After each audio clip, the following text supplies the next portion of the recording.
Nice!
Talaga ito.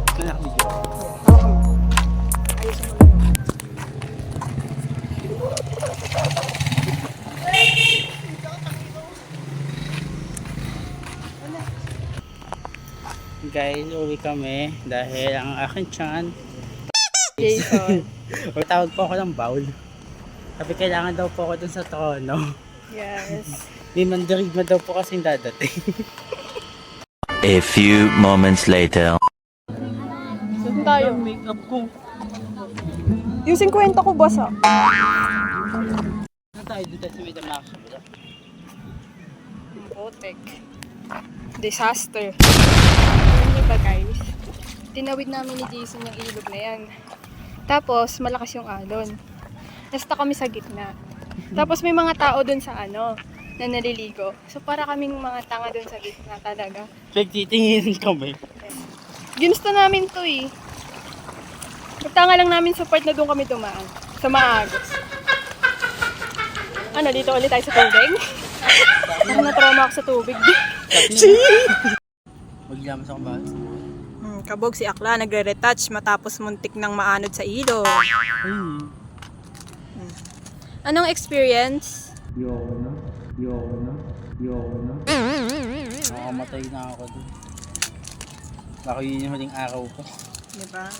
Pag nag-aya kayo mag-ilog, dito na lang kami sa Damara ni Jason. Shout out po kala JC pag nag-aya kayo ng ilog sa linggo.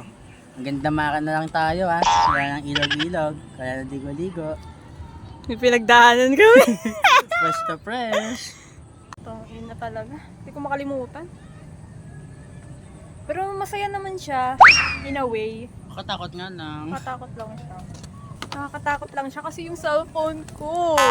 Wala akong pampalit. Wala akong reserva. Wala akong pampalit. Okay lang na mabasa kami. Wala kaming pampalit sa cellphone. Kasi umahangin pa ng ganyan kanino. Nandun kami sa gitna ng ilog. Putang ina. Ay, yung mas nagpabigat sa akin kanina yung hangin. Parang sinasagupa namin yung ilog na gano'n. No? Napakatapang muna tao. Parang natrauma na ako mag-ilog. Parang hanggang ano lang tayo, picnic na lang. So, ang lesson ngayon is pumirme sa bahay. Pumirme. Kung gagala kayo, wag sa ilog.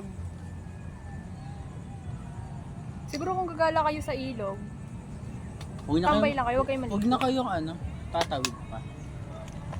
Tapos na. Ano masasabi mo? Lesson learned? Lesson learned, huwag nang tatawid ng ilog. Huwag tatawid ng ilog na para bang veterano, ha? Huwag kayong tutulad sa amin ni Jason. Masyadong adventurous. Tinatawan na lang namin eh. Natatakot kasi kami kanina. Mamontage namin dyan mamaya yung ano.